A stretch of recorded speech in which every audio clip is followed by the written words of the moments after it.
Eu acho que um dos lugares mais caros para você comer hoje em dia no Brasil é o mercado. E hoje a gente vai tentar entender por que o preço da comida subiu tanto. Então fica comigo até o final. Fala verdinhos, como é que vocês estão? Eu sou o Luiz da Minha Verdinha, um canal feito pra gente conhecer as técnicas básicas da cozinha, mas também conversar sobre a comida para entender como as nossas escolhas interferem no mundo. Então, se você gosta desse tipo de conteúdo, já se inscreve aqui embaixo, toca no bongzinho para receber todas as notificações quando eu postar vídeo novo e já curte esse vídeo. Assim o YouTube entende que ele é importante e esse conteúdo vai chegar para mais gente. É o seguinte, no jornal tá voltando uma coisa que assusta muitos brasileiros, principalmente os mais velhos, que é a inflação. A gente tem um conceito meio embaçado do que é inflação. A maioria das pessoas entende inflação como o aumento generalizado dos preços. Só que, na verdade, esse é o efeito da inflação. A inflação em si é quando o dinheiro perde valor em uma economia. É como se tivesse mais dinheiro circulando do que é necessário para comprar tudo o que é produzido. Para entender a inflação, a gente vai precisar entrar em algumas siglas. Eu vou ser o mais sintático possível, eu vou tentar falar do jeito mais simples e vou deixar na descrição os links que eu usei como referência para construir esse conteúdo. Então, se você se interessar, pode ir atrás para pesquisar mais a fundo sobre o tema. No Brasil, o que a gente entende como inflação é o chamado IPCA, o Índice de Preços ao Consumidor Amplo. É como se o IBGE, que é o instituto que calcula o IPCA, fosse fazer as compras no mercado. Ele pensa, o que o brasileiro consome na média? Ah, na média, os brasileiros consomem tanto com comida, tanto com moradia, tanto com vestiário, e vai calculando esses pesos para mostrar o quanto ficou mais caro viver no país de um período para o outro. Só que o problema do IPCA é que ele é um cálculo ao consumidor amplo. Ele leva em conta as famílias que recebem um salário mínimo até as famílias que recebem 44 salários mínimos. São duas realidades muito diferentes. Por isso, a inflação impacta de forma diferente as pessoas mais pobres e as pessoas mais ricas. É importante compreender que o o IBGE entende como mais importante para calcular a inflação é comida, moradia e transporte, que são três coisas essenciais.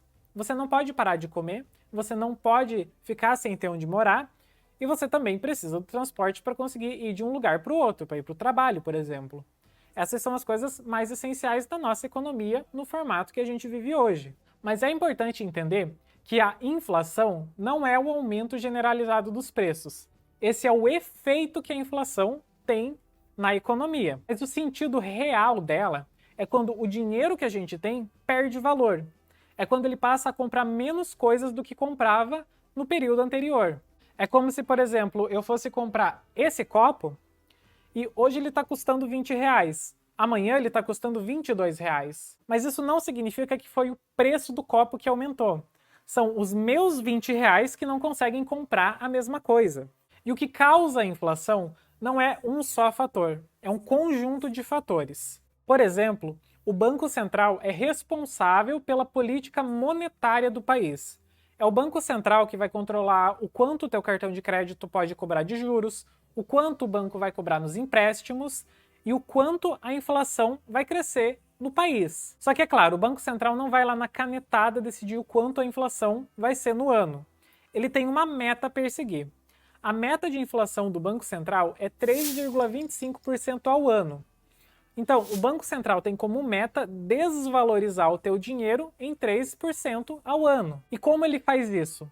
Manipulando a taxa de juros, manipulando a quantidade de dinheiro que tem em circulação no mercado. E durante a pandemia, em 2020, a taxa de juros estava tão baixa que um caminhão de dinheiro foi jogado na economia.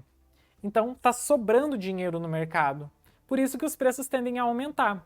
A quantidade de dinheiro em circulação precisa casar perfeitamente com a quantidade de produtos e serviços que podem ser comprados nessa mesma economia. E tem três fatores fundamentais que fizeram a inflação explodir no Brasil no último ano. No momento que eu estou gravando esse vídeo, a inflação dos últimos 12 meses, de setembro de 2020 a setembro de 2021, está em um acumulado de 10,25%. É a taxa mais alta de inflação em 5 anos. O primeiro motivo principal é a desvalorização do real, que foi o que eu falei até agora.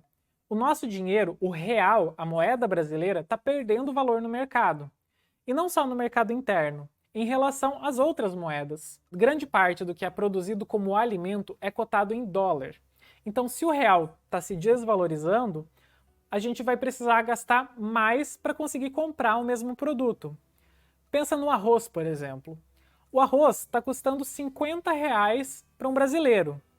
Mas se você converter isso para dólar, está custando $9. Você consegue perceber como o peso do saco de arroz no orçamento de uma família brasileira é muito maior do que o que ele representa no orçamento de uma família americana, por exemplo? Então, nesse sentido, a gente entra no segundo motivo, que é a lei da oferta e da procura, ou oferta e demanda. Pensa no seguinte, tem esse copo aqui em uma loja e é o último da loja. Eu quero comprar, então vou lá, mas você também quer comprar esse copo. Mas só tem um, como que a gente vai resolver isso? A gente vai brigar? Tomara que não, né? Normalmente esse tipo de disputa é resolvido via mercado. Quem paga mais fica com o produto. E por que isso acontece? Porque a oferta, o produto que está sendo ofertado, é muito menor do que a demanda que a sociedade tem.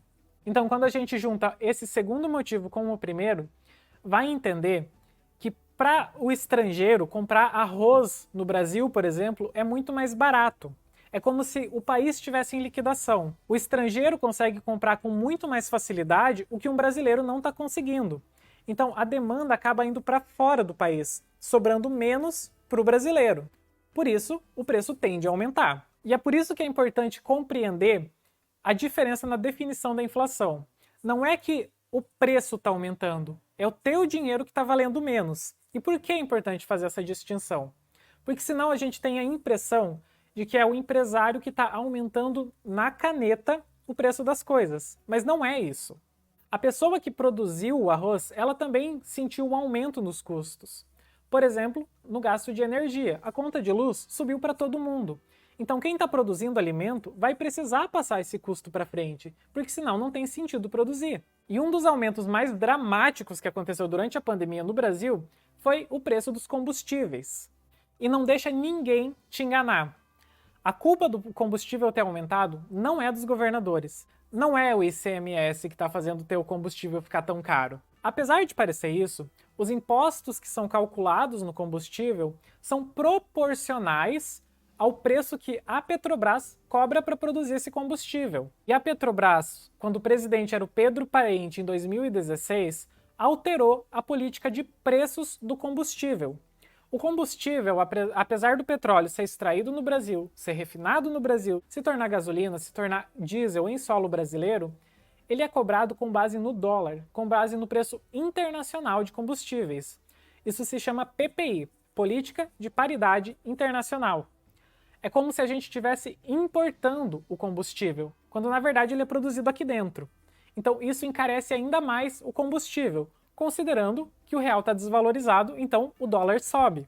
E o combustível é um dos principais fatores para calcular o preço da comida, porque aquilo que é plantado precisa ser transportado para a cidade, transportado para a nossa casa. Então isso vai impactar o preço da comida também. É preciso compreender que em uma economia nada está isolado. Tudo faz parte de um sistema muito complexo, tudo faz parte de um sistema de engrenagens que se você mexer em um cantinho, você não sabe o que vai acontecer no total. Essas são as 3 razões pelas quais a inflação está tão alta no último período.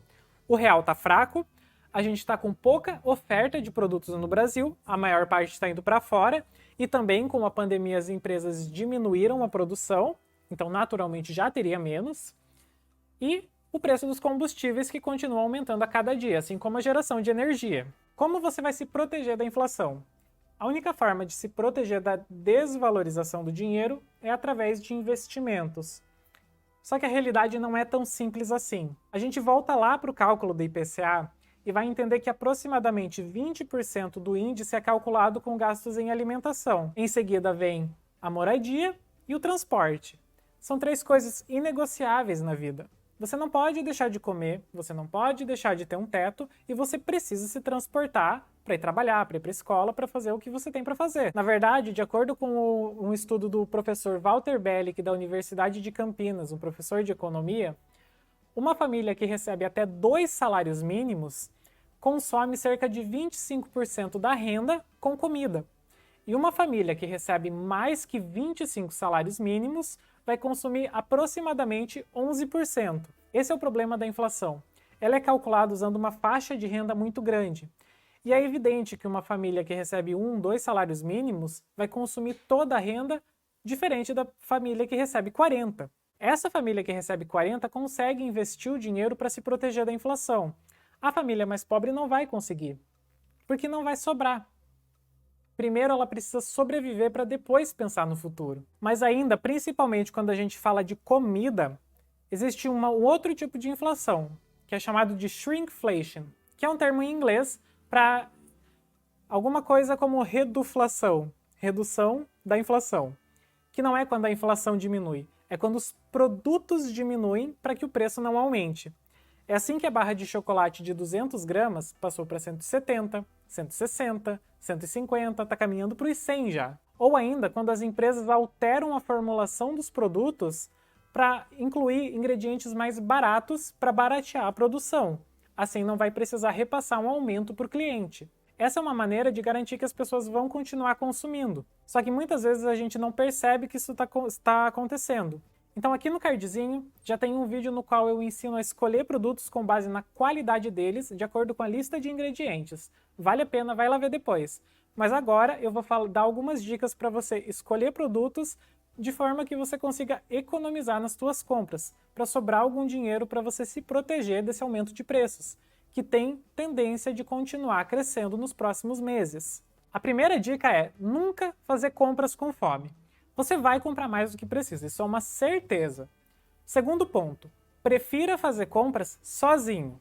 Quando você vai com o teu namorado, com os teus amigos, é natural que você se empolgue e acabe comprando mais também. Então prefira ir sozinho para você só pegar o que você precisa. Tenha uma lista de compras e não fuja dela. Por isso que se você for sozinho é melhor ainda, porque você vai olhar para a tua lista e vai procurar exatamente o que você precisa. Você vai evitar ficar andando pelo mercado para pegar promoções que às vezes parecem boas, mas não são, e vai naturalmente economizar. Quarto ponto é, no topo dessa lista, colocar o limite de gastos que você tem no lugar que você está comprando, seja mercado, seja feira, seja qualquer loja. E quinto, sempre que for comprar legumes, frutas, verduras, compra na feira. Na feira sempre vai ser mais barato. Claro que depende da feira que você vai, né? E também dê preferência para ir na hora da xepa, que é no finalzinho da feira, quando todos os produtos estão mais baratos, porque o vendedor precisa vender eles também para ter o lucro. Bom, espero que vocês tenham gostado desse conteúdo. Aqui embaixo estão todas as referências que eu usei para criar ele. Então se você se interessou por alguma parte, vai lá. Vale a pena se aprofundar nesse assunto para você entender como fazer melhores escolhas. Não deixa de se inscrever no canal e compartilhe esse vídeo com as pessoas que estão precisando muito economizar. É muito importante economizar nesse momento porque a gente não sabe o que vem depois nessa pandemia. Até a próxima e tchau!